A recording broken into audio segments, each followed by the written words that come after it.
மருதமலை படிப்பாதையில் 30 குப்பை தொட்டிகள் அமைப்பு. வெள்ளையங்கிரி மலை பாதுகாப்பு அமைப்பின் முன்னெடுப்பு வனக்கோட்ட அலுவலர் என். வெங்கடேஷ் பிரபு திறந்து வைத்தார். கோவை மருதமலை அருள்மிகு சுப்பிரமணிய சுவாமி கோவிலின் படிப்பாதையை தூய்மையாகவும் பசுமையாகவும் பாதுகாக்கும் நோக்கில் வெள்ளையங்கிரி மலை பாதுகாப்பு அமைப்பு சார்பில் 30 குப்பை தொட்டிகள் அமைக்கும் நிகழ்ச்சி நடைபெற்றது.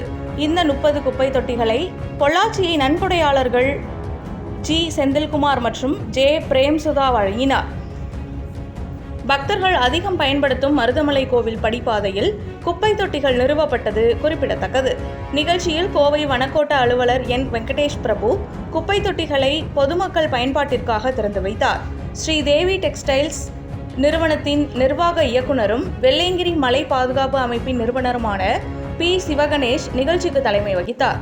நிகழ்ச்சியில் கோவை வனத்துறையின் உதவி வன பாதுகாவலர் சௌமியா, மருதமலை கோவில் செயல் அலுவலர் விமலா, தக்கார் ஜெயக்குமார், வனச்சரகர் திருமுருகன், வனவர் சரவணன், சோமையம்பாளையம் ஊராட்சி செயலர் பிரகாஷ் உள்ளிட்டோர் சிறப்பு விருந்தினர்களாக கலந்து கொண்டனர்.